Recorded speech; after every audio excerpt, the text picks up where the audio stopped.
Our Cherokee ancestors inhabited the southeastern part of this continent for thousands of years before Europeans arrived here.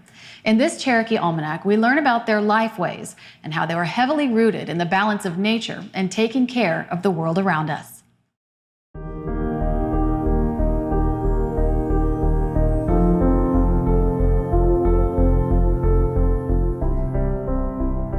Before Europeans arrived on this continent, Cherokee people inhabited a vast swath of land in the southeast and had done so for thousands of years.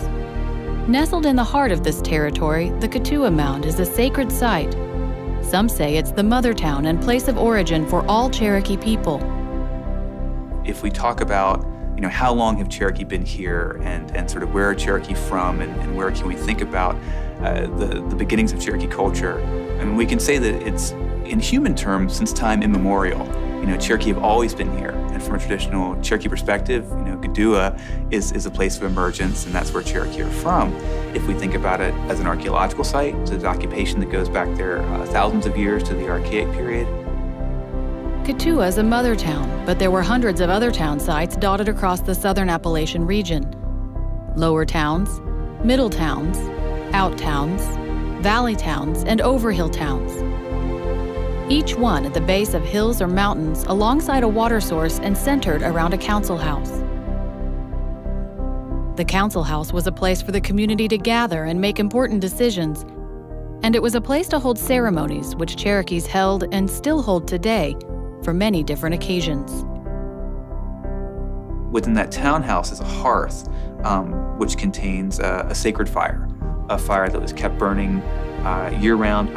Every year at ceremonies like the green corn ceremony, the fires from houses at ǩēṭuwa and houses surrounding ǩēṭuwa, the individual people's houses, would be extinguished and then relit with fire taken from the sacred fire within the townhouse at ǩēṭuwa. Cherokee Nation has always been kind of a unified people. However, in those pre-contact days, those Cherokee towns operated a little bit more like a loose confederacy. And what tied us together was the clan structure and our shared language and our shared ceremonial observances. Among the most important ceremonies is going to water. Water is of significant importance in Cherokee culture and is at the root of a scientific belief system that many in our tribe have lived by for thousands of years. From the highest points of the mountains all the way down to sea level, we all live downslope, we all live downstream.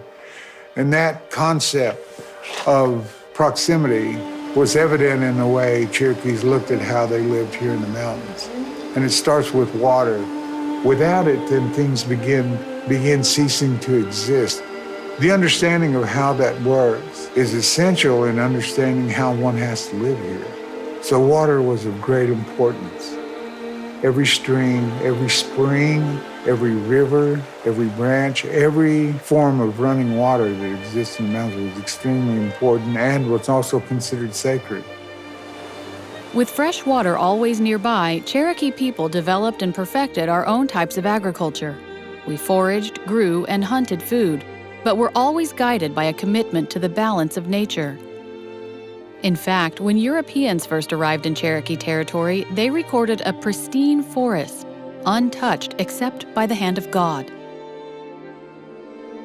And what Europeans were essentially looking at was a well-manicured, well-stewarded form of agriculture that had existed for thousands of years, maintained in a scientific manner and in a way that provided sustainability for not only the different variations of the veritable life plant forms that were here, but also in this relationship to everything that existed here in terms of animals and fish and fowl and human beings, all working together to create a sustainable world. The idea of having responsibility to our environment and trying to make it as sustainable as possible, and having a structure, a tribal structure and a cultural structure that made that possible. Cherokee women played a major role in that tribal structure. In fact, most decisions were heavily influenced by women. Women had voices in political leadership. There was a women's council. In addition, Cherokee's social organization was very oriented to the clan structure. And the clan structure is matrilineal, which means that you get your clan from your mother. And that clan structure, it governed everything. We can think about the houses within a village and the gardens near those houses, which are producing, most of your food for just basic subsistence. That's really being managed and controlled by women and women's family, and houses and gardens are considered, women's property. The balance of contributions by women and men was very important, with men spending a lot of time outside their village.